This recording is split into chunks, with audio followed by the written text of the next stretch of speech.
Hey, Shawna, have you ever heard of burnout, experienced burnout, know anything about burnout? I believe I have, and I believe a lot of women suffer from burnout, but luckily we have Dr. Sarah Vadeboncoeur, a naturopathic doctor, podcaster of the Fatigue Fixer, on board with us today. And she's going to talk all about how to identify burnout and some sage advice in how to handle and dig yourself out of a burnt out situation. And before we dive in, let's give a shout out to our Girls Talk Healthy Aging listener, Miss Amy Lewis. Thanks for listening. Let's dive in. Welcome to the Girls Talk Healthy Aging podcast, where we dive deep into pressing health and fitness issues facing aging women.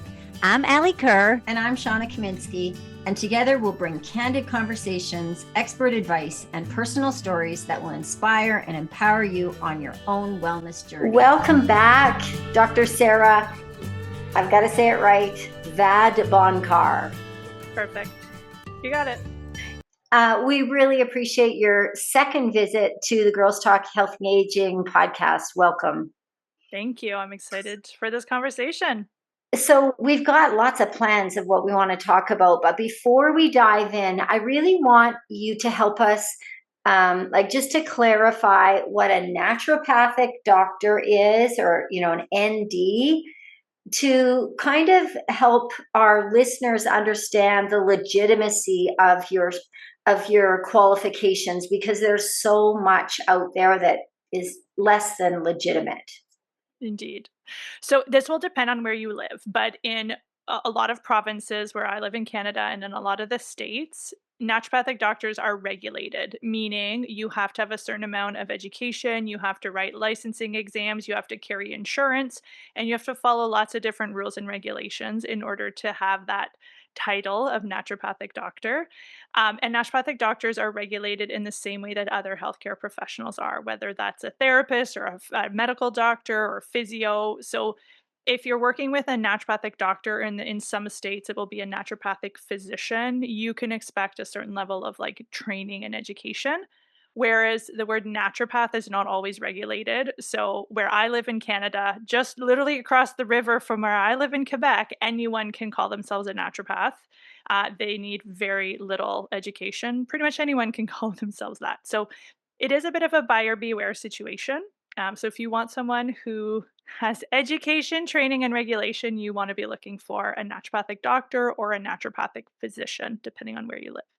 Yeah, and that would the acronym would be ND. Yes.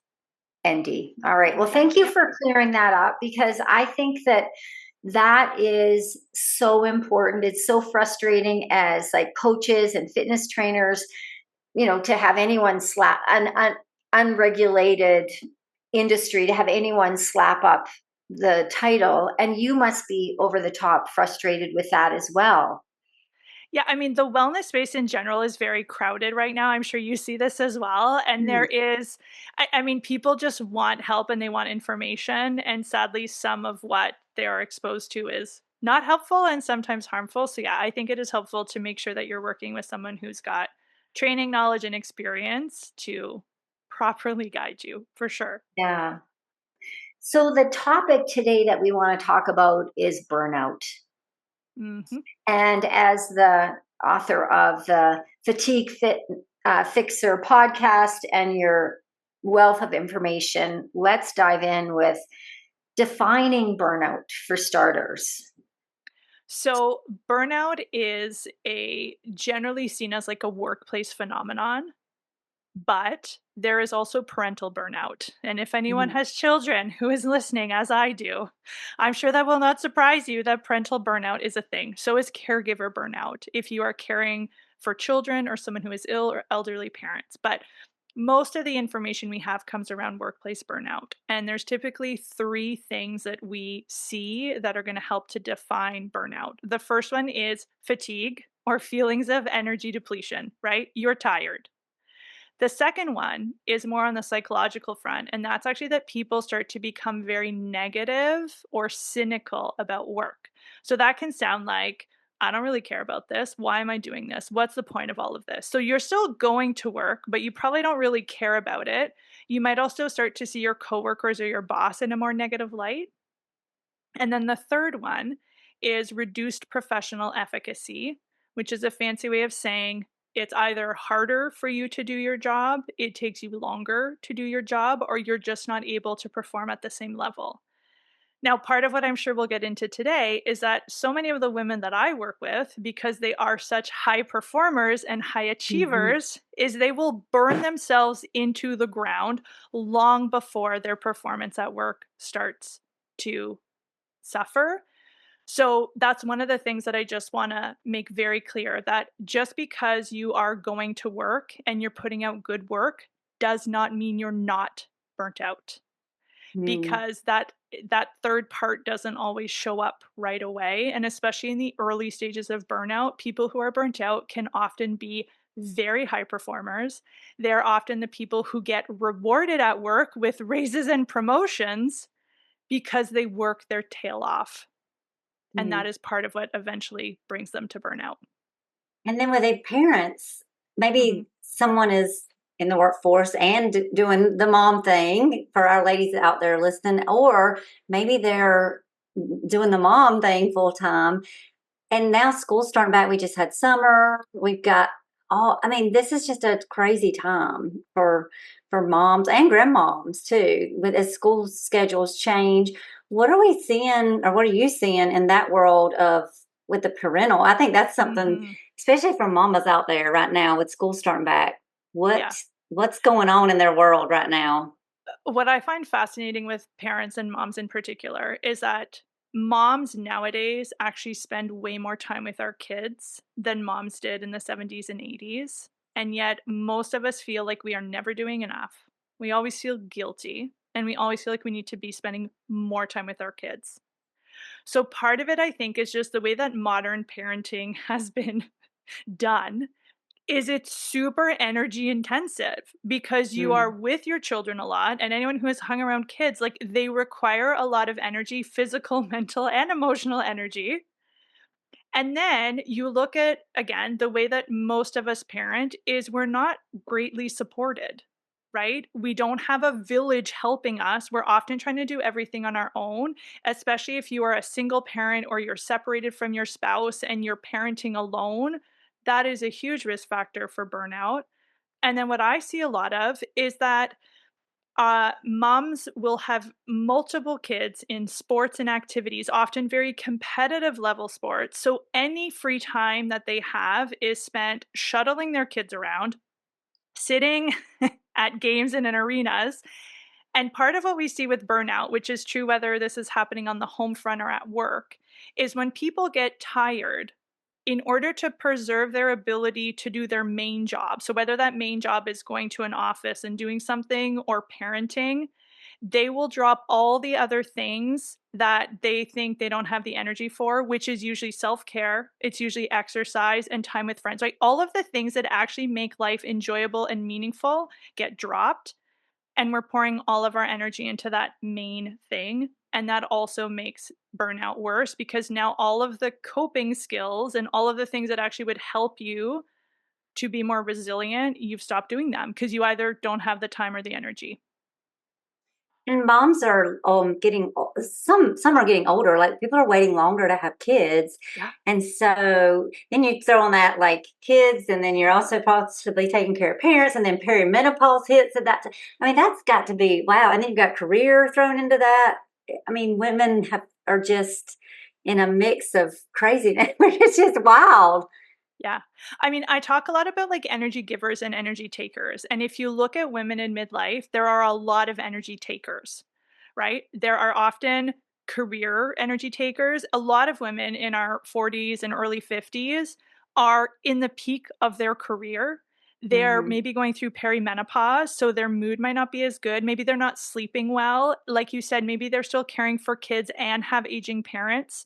Like there's huge financial stresses on people nowadays. So like there are so many things vying for our time, our attention, and our energy. And again, as women, as cliche as it is, most of us overgive. We overgive our time and our energy. And then we land ourselves burnt out because we've overgiven energy that we actually didn't really have. And especially if you do that for months or years or decades on end, you are going to end up very tired and very depleted. Yeah, it's no wonder women have suffering health. And the thing is because it's not like it goes from one day cool and leisurely life to the next day this crazy train. It's it accelerates slowly, and then women find themselves on crazy train but have adapted, and they don't even realize how crazy their life is until you hold a mirror up and they've set these expectations for themselves.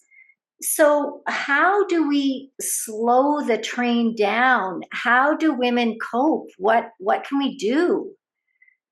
It's interesting that you use the word crazy train because there's different like archetypes of burnout. And one of the first steps for a lot of people is this frenetic type. And frenetic type is it's the do-it-all mom or the do-it-all worker. She's doing all the things on the outside. She looks like she's got all her shit together. And she probably feels amazing because we live in a culture that rewards that kind of behavior. Again, Yeah. she's the mom that other moms are looking up to. She's probably doing great at work and getting the raise and doing all the things. And it is, we normalize that behavior, right? We normalize it for ourselves that it's normal to be tired all the time. It's normal to not have enough time to sleep. It's normal to be resentful and not have time for exercise, right?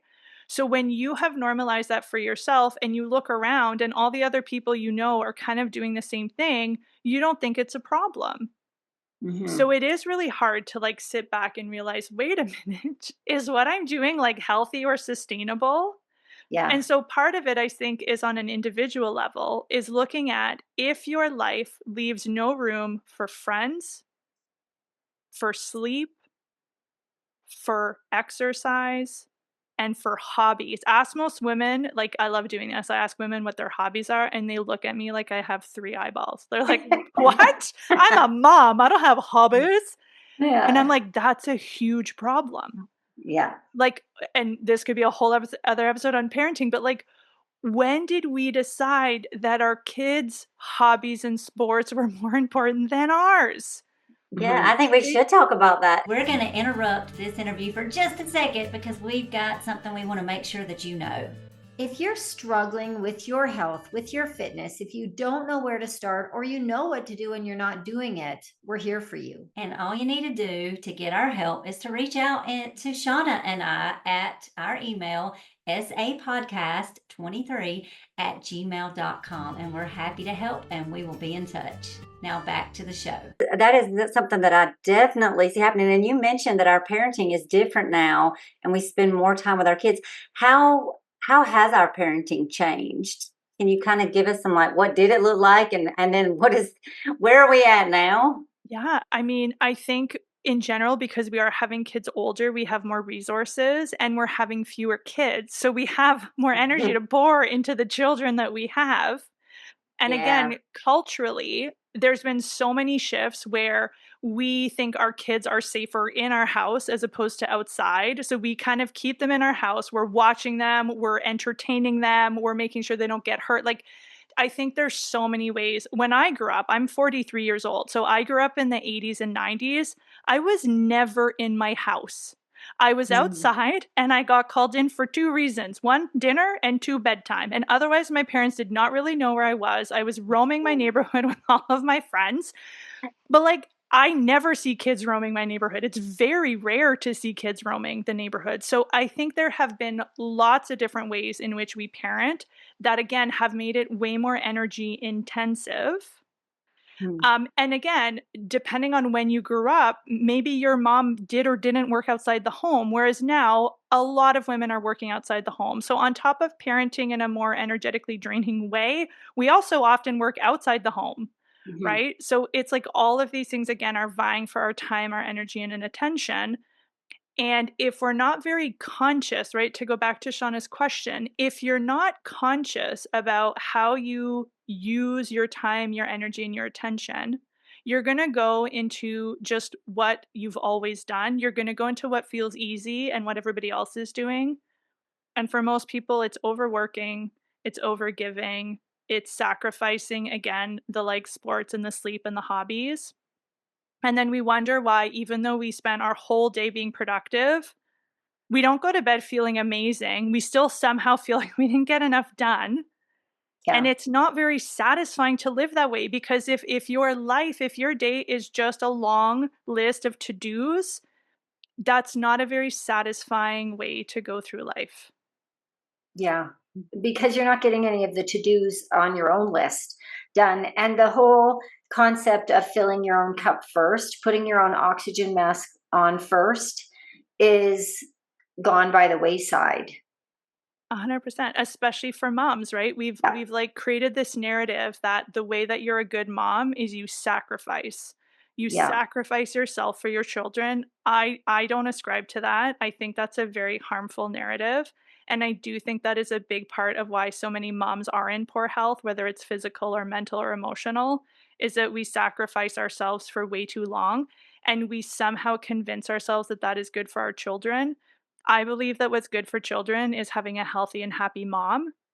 And Mhm. as a mom, what's going to keep me happy and healthy is going for my walks, doing my puzzles, seeing my friends, going to my personal training. It is not spending every waking moment of my day doing something for everybody else.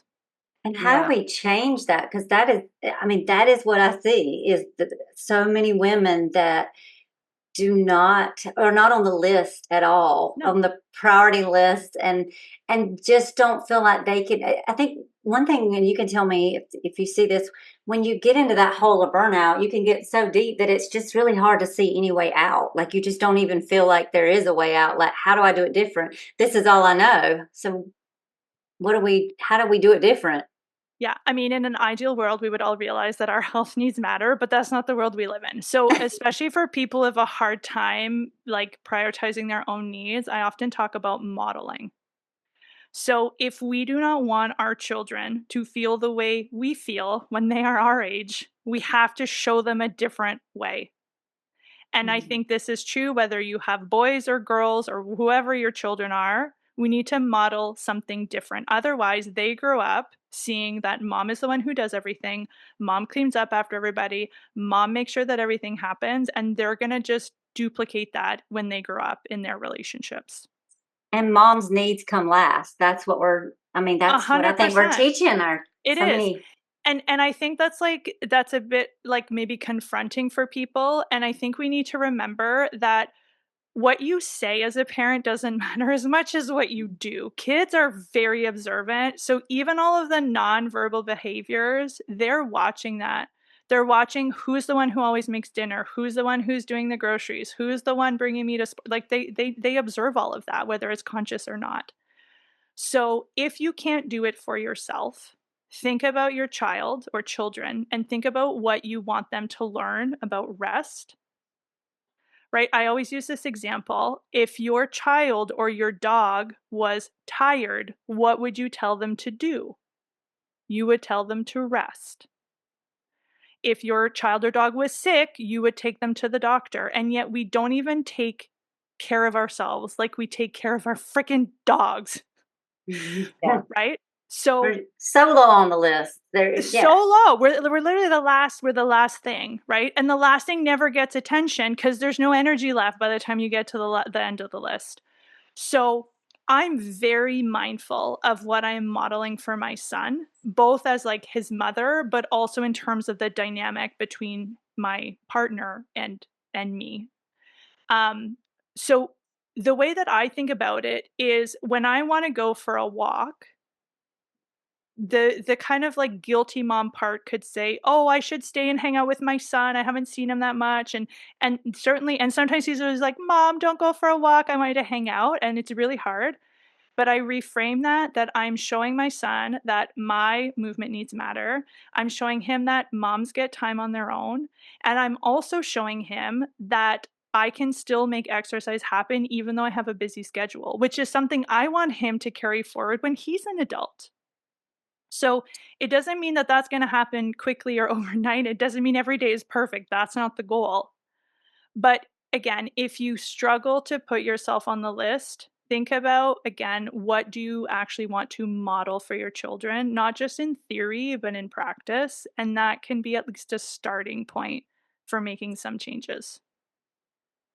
Yeah, I think that's huge, and I hope moms are hearing that because a lot of times we won't do things for ourselves, but we might do it when it's framed that way, and it's something that maybe we don't think about is what example am I setting, and how is this going to affect their future and their burnout? Because if mom is burnout and we're teaching that, then that is just Well, and the other thing is, like, I want the version of mom that I want to be is not one who's tired and irritable and grumpy.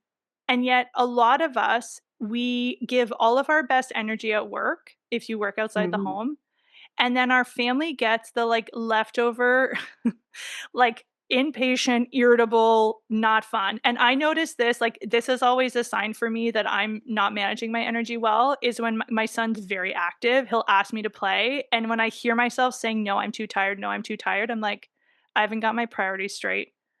Right? I can't give so much energy at work that I don't have time or energy to play with my child after school. So just even noticing those little things, and again, deciding, like, if your family is a priority, you have to save, or ideally you want to save some of your best energy for them. And that means you can't give 120% at work, which is yeah. really hard for a lot of us to not give 120% everywhere we go. And, we're talking about how moms feel or women feel when they're burnt out. And so sometimes women can think, oh, it's not taking a physical toll. But it actually is, it's not just feeling, they're not just feeling tired, they actually are. So, talk a little bit about the physiological impact of being burnt out. How does that affect the body?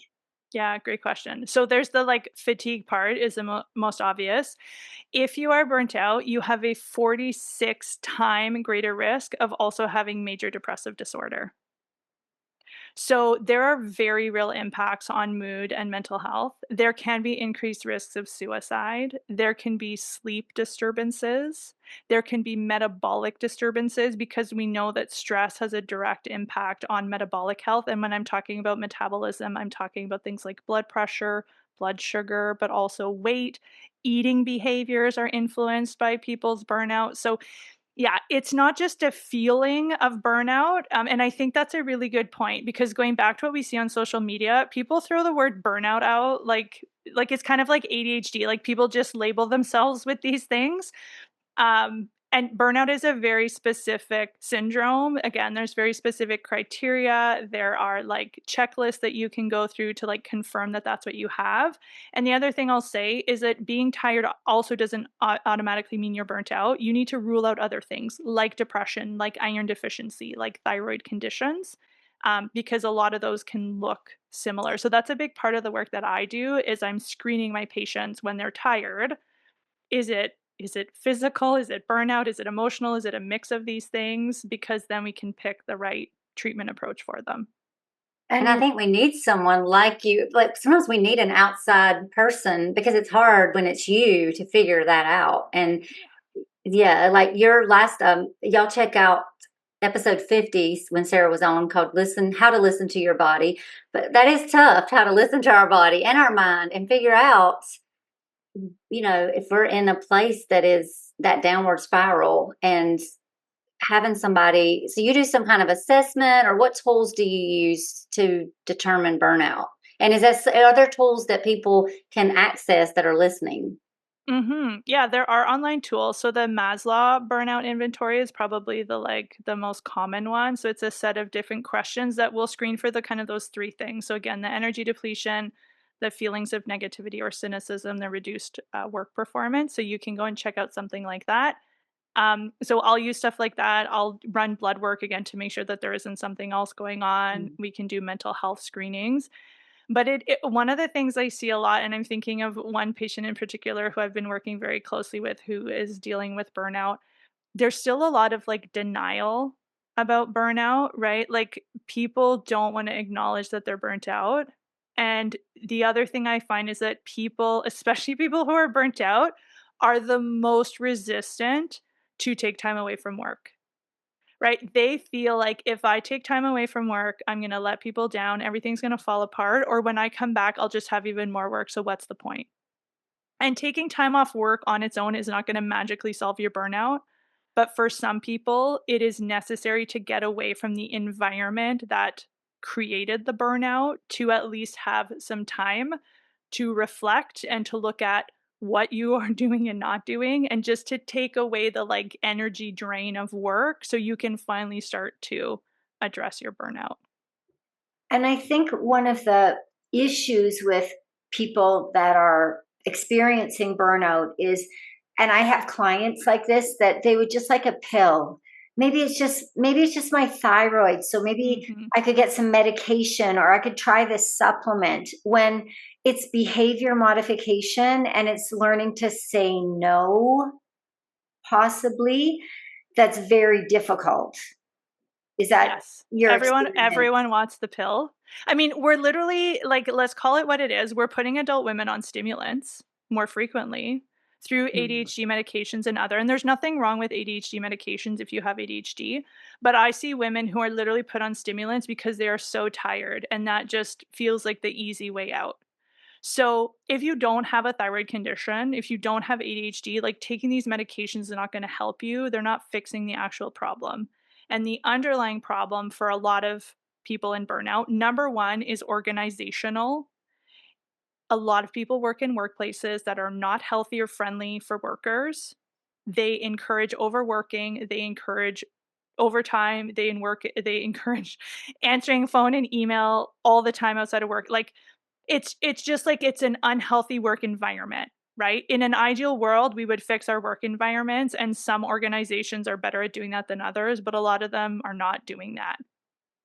Then there's the individual stuff that we can do, right? So this is where the hard work actually is, and it's exactly what you just said, Shawna, is examining your relationship to work and examining your relationship to productivity and to rest. Because if you're anything like me, you were rewarded at a very young age for performing and achieving and working really hard.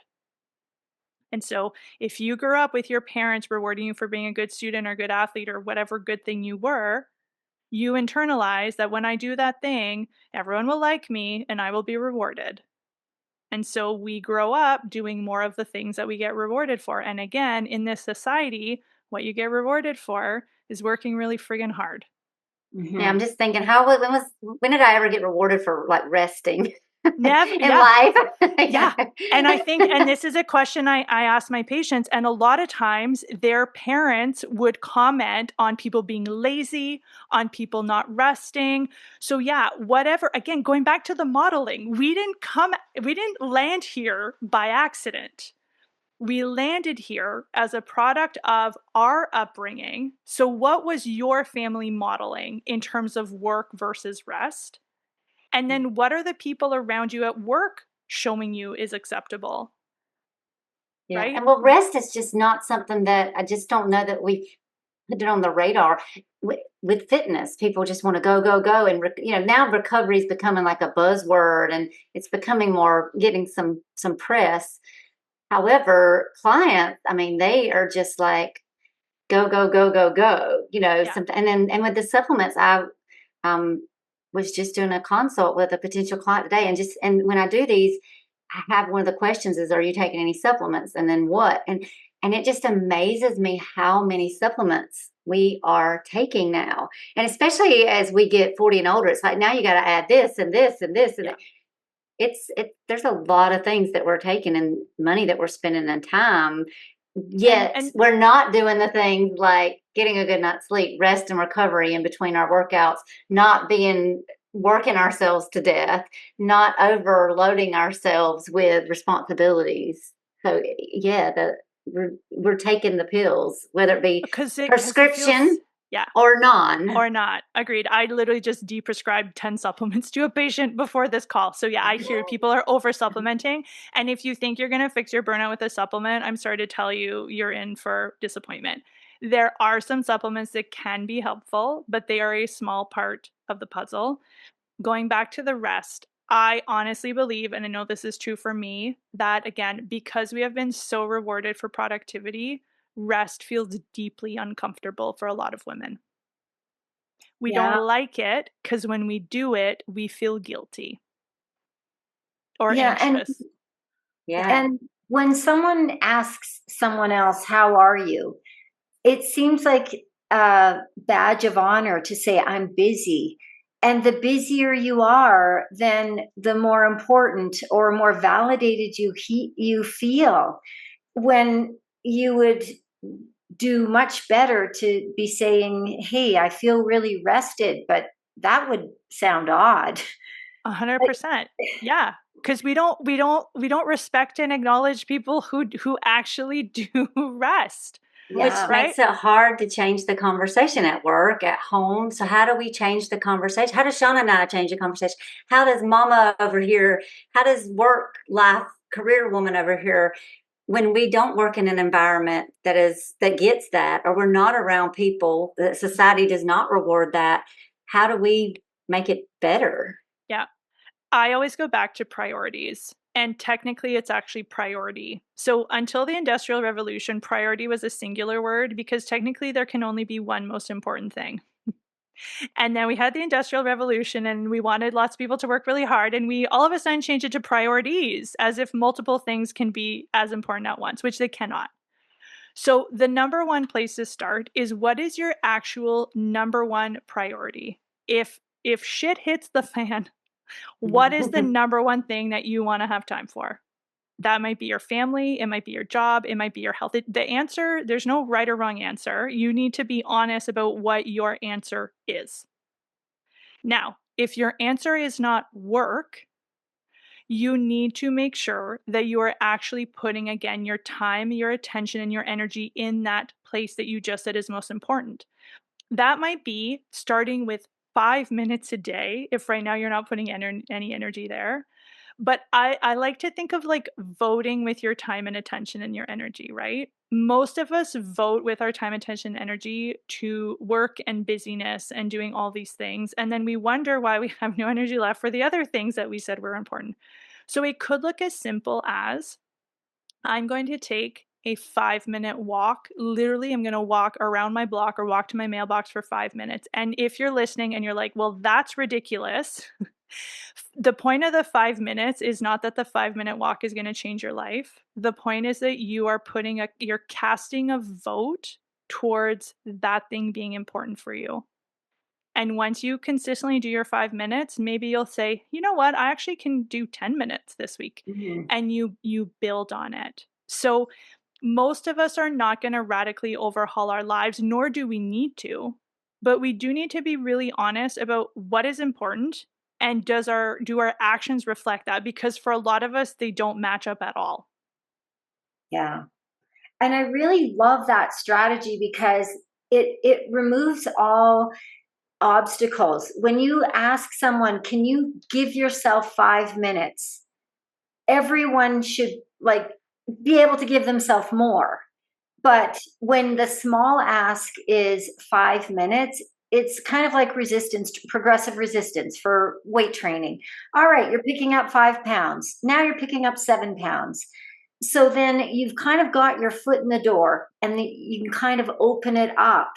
And I had a client like this that had absolutely no time for exercise. So this is how we started with movement snacks. It's like you're going to do 10 squats every time you pee, and then we've built it, and she exercises daily now and commits a half an hour or more sometimes. But this is to someone that had no time for exercise. So this is for someone that has no time for self-care. The whole idea can grow from that 5 minutes. I love that. Yeah.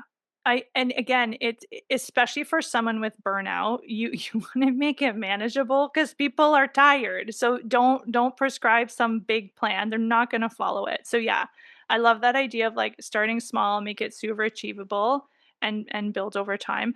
I would also push back. Some people legitimately have no time for self-care. Before I would agree to that, I would make you take your phone out and show me how much time you're spending on your phone. Because again, we Mm. say we have no No. time. Most of Yep. us have time to scroll, and I scroll every day. So, like, no shame on anyone who's scrolling. I do it too. But this idea that we have no time and yet we spend hours a day on our device, again, it's a mismatch. We say that going for the walk or working out is like a priority, but our actions tell us that scrolling is a priority. So, I again, there's love that you're bringing up scrolling because I think that that is definitely taking a lot of our time and energy. And it's probably because we're burnout that we just go and scroll. You know, it just escape. like an escape. Let me just scroll Well, because I'm it's numbing. overwhelmed by all the things I feel like I should be doing. So, yeah. Yeah. It's numbing is what it is, right? It's totally distraction and numbing. And this goes back to if the only energy you set aside for self-care and for yourself happens after 9 p.m., you will only have energy for scrolling. So your Mhm. self-care cannot only happen after your kids go to bed or after 9 p.m. and all the kitchen is clean and all that. Like, if that's the only time in your day that's for you, it will never ever be sufficient because my joke is like nothing good happens after 9 p.m. You're either on your phone or watching Netflix or both, right? Mhm. Like you're not filling your cup with those things. So going back to the example I gave with the 5 minute walk, like put 5 minutes of something that fills your cup earlier in the day. Don't wait till after 9 p.m. and your Mhm. kids are in bed. That's not going to cut it. Yeah, that's a really, really valid point. I remember as a mom, my kids are grown now, but I remember that that would be the time, but there was no time or energy to do anything meaningful. So then you did feel less than and empty, and then it was you got up and did it all over again. So creating even that 5 minutes earlier in the day, so important. Yeah. I'm big on my morning. I've realized that for me, one of my biggest stressors is feeling rushed in the morning. And especially again, if you've got kids that you're trying to get to school or to camp, like most people feel pretty rushed in the morning.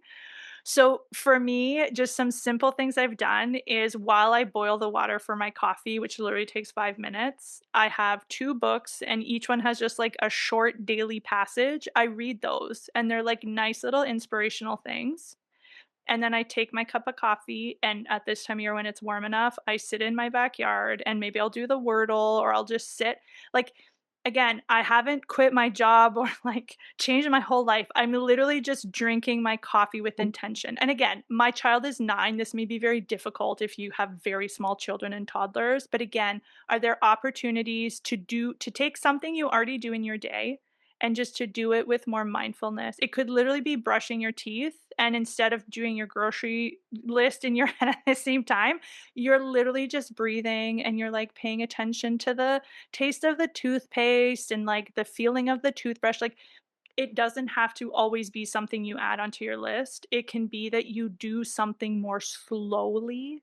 I think that's one of the most calming things for our nervous system. Just do something more slowly and just try to rush a little bit less. Like all of these little things can make a huge difference. Yeah, I have moms that, and not even just moms, but just busy women that come in and they're just 90 miles an hour trying to get through their workout. And it's like, hold on, girl, Yeah, slow it take a down. breath. Yeah.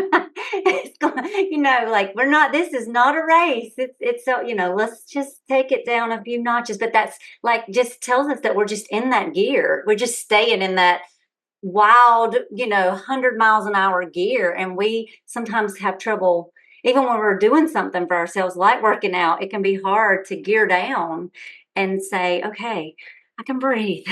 Yeah. And this is where I think surrounding yourself with whether it's a naturopathic doctor or a coach or a trainer or girlfriends, like don't try to do this alone because again, if you're trying to change your behavior and everyone around you is doing your old behavior, it's not going to work.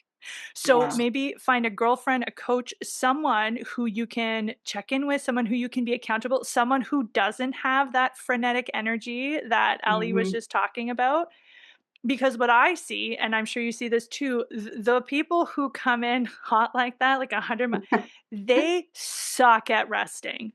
Yes. They don't like yoga. It's too boring. Mhm. Meditation is out of the question. It's way too slow, right? So for people like that, it's again like, how do we build little snacks of rest that maybe don't look the way that they think they look, Mhm. but that help to pull them out of that frenetic energy, ideally a few times a day. But again, even if it's 5 minutes, let's start with 5 minutes. Everyone's got 5 minutes.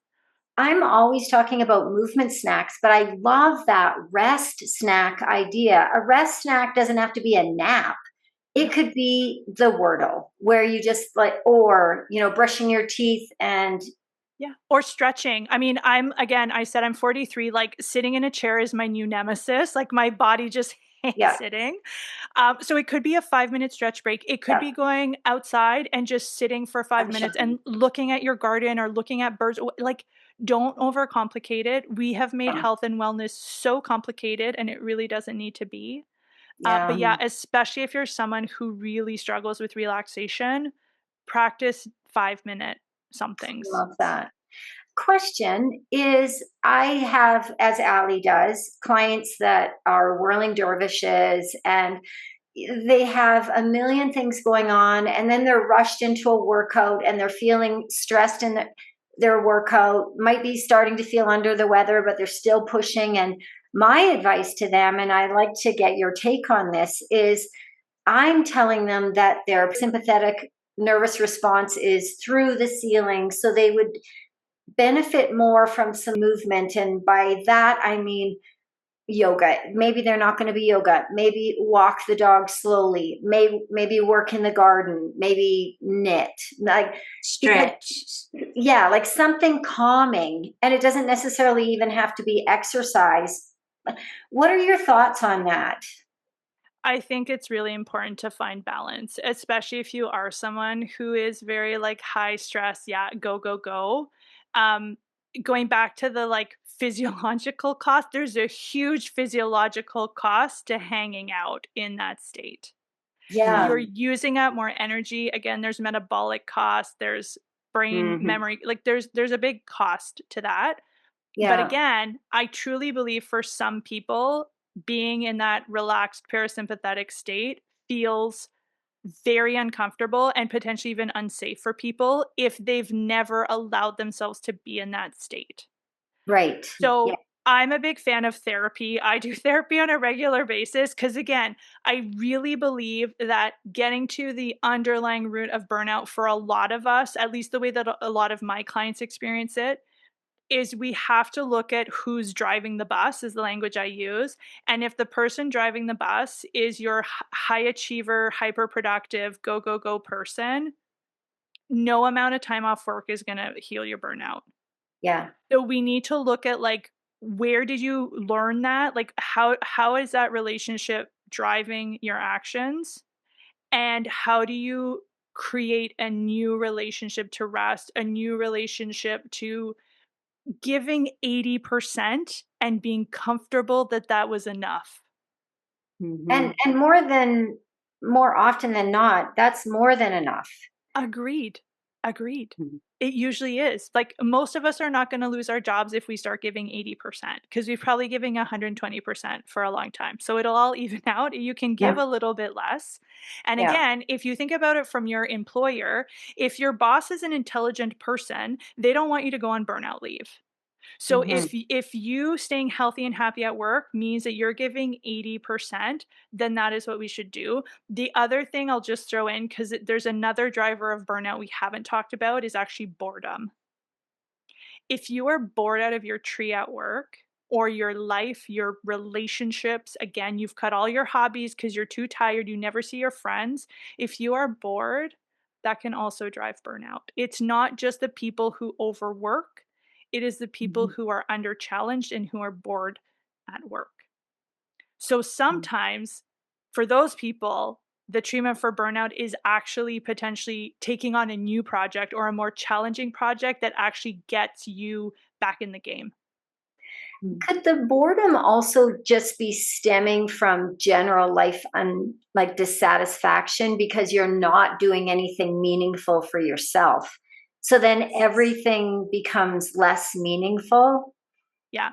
I always think one of the first coaches that I ever worked with, her definition of success was having more want tos than have tos in her day. And I think about that a lot because sadly, for a lot of us, our day is full of have tos and there's very little want tos. And again, if you're just doing things you have to do day in and day out, whether that's at work or at home, that Mm. is not fulfilling. And you probably are bored. You're probably a bit restless. You might be very resentful. I find resentment fascinating because resentment is usually showing you something you want, but that you haven't allowed yourself to have. So I had this patient I'll never forget. She used to watch her husband on the couch watching golf, and she was like, I literally want to take one of his golf clubs and like kill him. Like she wanted to like smash him in the head. She was so mad. She'd be coming home with like 18 bags from Costco and he's sitting on the couch. And what I told her is like, I understand, but that resentment is because you want to be sitting on the couch and you're not giving yourself permission. So instead of being mad at your husband, because he seems to be really good at relaxing, can you actually ask him for his help? Because he's good at the thing that you're trying to do. So Mhm. get him next time he sees you coming home with 18 bags and probably being really pissed off, have him invite you to like sit down and take a breather for 5 minutes with him. Right. Mhm. So, a lot of times when you get resentful for other people who are doing the things that it's because you want what they're doing. So, pay Yeah. attention to that. Yeah. What about, and I hate to bring this up because I don't want to complicate it and I don't want to stress people out, but I know that, and burnout affects our nutrition, it affects our food. So some simple things that's not going to stress us out, but just things maybe to think about, or because our what's going in is going to affect all the things. So do you have any thoughts on that piece? I do. And it's going to be so basic, but it's just eat 3 meals a day. Mm. Eat regular meals because what I see is when women get busy, they skip breakfast. They eat hummus and crackers for lunch, which I'm sorry is not lunch for an adult. And then they eat dinner and then they usually snack. They'll eat everything in the snack pantry overnight. And then So maybe alcohol. and alcohol 100%, right? Because again, they're exhausted and they're grumpy. They're going to want something that makes them feel good, and food and alcohol do that for us very quickly. So I'm a big fan of breakfast, regular meal times. And then once we've done that, we can look at what you're eating. But often the first thing I prescribe is I just need you to eat 3 meals a day at regular times because most women do not realize the level of stress that you are putting your body under when you are eating irregular meals, especially if you are under fueling through how you're eating. And going back to the physiology, if you start to drop into low blood sugar, your brain freaks out. You're going to feel tired, groggy, brain foggy. You're going to have a hard time focusing. You're going to get a big surge of cortisol. Cortisol is going to put you in that sympathetic fight or flight. Your blood sugar is going to come up, your heart rate, your blood pressure. So, if that is happening over and over again because you're not fueling properly, you're putting another stress on your body and you may not even realize it. Mhm. And I see ladies coming in, they haven't eaten. They come in, they're trying to work out hard and fast, and it's just like, wow, like that is fuel. And you don't have any fuel, but you're doing all these things and there's no fuel. Yeah. So no wonder You're tired. And it we're, goes back to the energy givers and takers. Like fuel and food are energy givers. And again, mm-hmm. most of us do very cerebral or mental jobs, right? Like some of us work with our hands, but a lot of us work with our heads. And yet we Yeah, spend half of our days with our brains underfueled or just jacked yes. up on caffeine and like hoping for the best and then wondering why we crash at 2 o'clock and feel like crap. Yeah, I've talked to so many of my clients that are packing their kids' lunch, and I'll say, "So, what have you packed for yourself?" "Oh, I didn't do that." "Would you send your child to school without breakfast or without a lunch?" "But then this is what we're doing." And then lots of my clients are older, but these are long-standing habits that then they have to break. So I love your just eat 3 meals a day. Let's Yeah. not overcomplicate it because everything is so overcomplicated. And even when you brought up cortisol, then we get into the cortisol blockers, and like cortisol is Yes. not a bad thing. It's a No. response, Yeah. but we can overcome many of the negative effects of burnout just with some simple habits Yeah. that are And hard to they'll implement. they are hard. But again, they're hard because we're stuck in like autopilot and we're Pattern. just like patterns that we repeat. And most of us are not aware of our thoughts and our beliefs that are causing us to do all these patterns. So that's why I always come back to that. The other thing, which we haven't touched upon directly, but which is very helpful for burnout, are different practices. And it's funny because the stuff I'm about to say, if you're in that frenetic energy, you're going to hate what I'm going to say, but I'm going to say it anyways. So, the first one is this idea of positive psychology. And positive psychology, to paraphrase, is around this idea that instead of trying to like fix our weaknesses or fix the things that we're not good at, to focus on your strengths and the places where you're already resilient. Because most of us have places where we are really naturally strong and dominant. So, can we put more of our time and energy into those things? One exercise which I'll give you, which has been shown to be helpful for burnout, is called Three Good Things. And it literally is once a day, you write out three good things that happened in your day. Because again, part of what happens for burnout is people become very negative and very cynical, Hmm. and they'll focus on all the things they didn't get done and how terrible everything is. So, this is a good reframe of like, even if you had a really hard, tiring day, there was probably something positive. And for that to work, you do need to do it at least 3 times a week. So that's Hmm. one of the practices that, again, it would take literally less than 5 minutes to do that. And that has been shown to be helpful for burnout. What Nice. about that stuff we're putting in? Because I'm thinking about food, but I'm also thinking about these devices we have in our hands all Mm-hmm. day. Mm-hmm. And when you're talking about putting like three good things, and we get into this negative space, I'm thinking about how what we're feeding our minds through those phones make it harder to have those three good things.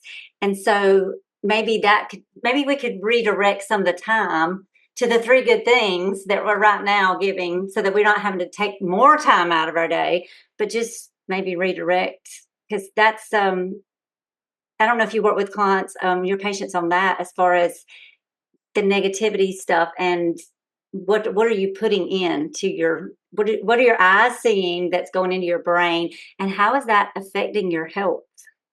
I talk about that all the time, and I always laugh because most of my patients who have trouble sleeping, I'll ask them what they're watching or listening to before bed, and the number who watch some kind of like murder whodunit podcast, and I'm like, you realize that right before bed, you're listening to stories about danger and murder, and then you wonder why your brain doesn't want you to fall asleep. Like your brain thinks there's a murderer living in the house beside you.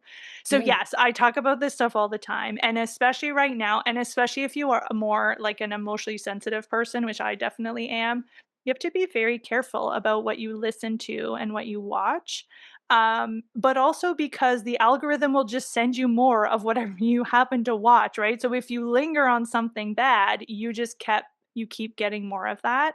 So yeah, you do need to be mindful about the amount of time you spend on your phone. I'm also a big fan of like curate your feed. Get rid of Mhm. people who make you feel bad and guilty that you're not a good parent or you don't look good in your bathing suit or the world is coming to an end. Like, get rid of those people. Maybe get more like bird or dog or like get things that bring you joy and happiness and that are positive. And that's not to like bury your head in the sand. Yes, there are terrible things happening in the world.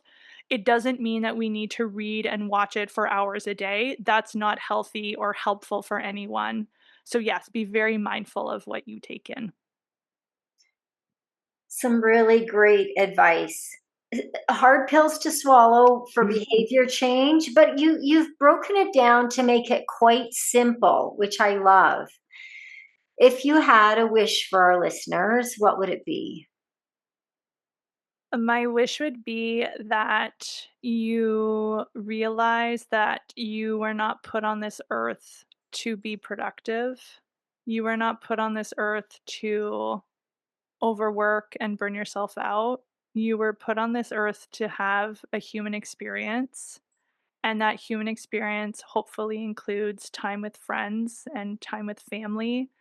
It includes hobbies, and it includes time to go for a walk and do your exercise. Like, it includes the things that make life meaningful. And if that feels so out of reach, I think it just goes to show how out of balance we've become as a society, and not to take it as something you're doing wrong, but to realize that it will require you to make choices that might go against what other people are doing, but in the end, that is what will help you feel better. Yeah. How about you, Alli? My wish is that we take your advice and really sit down, and I'm going to do this and find that think about what is that number one priority, and how much energy and time am I putting to that thing? Does it match with the life I'm living? That's good advice. And mine is just to maybe do a time assessment and become a bit more intentional with our time, to slow things down, to bring some more joy into our life. Thanks for listening. You'll find me, Alli, on Instagram at Alli Kerr Fitness. And you'll find me, Shawna, on Instagram at Shawna Kaminski. Feel free to pop us a DM with questions and or feedback. If you're enjoying the Girls Talk Healthy Aging podcast, please subscribe and share it with other health-minded women. Ratings and reviews are also much appreciated and help us get our message out to a larger audience. Until next time, be healthy and be happy.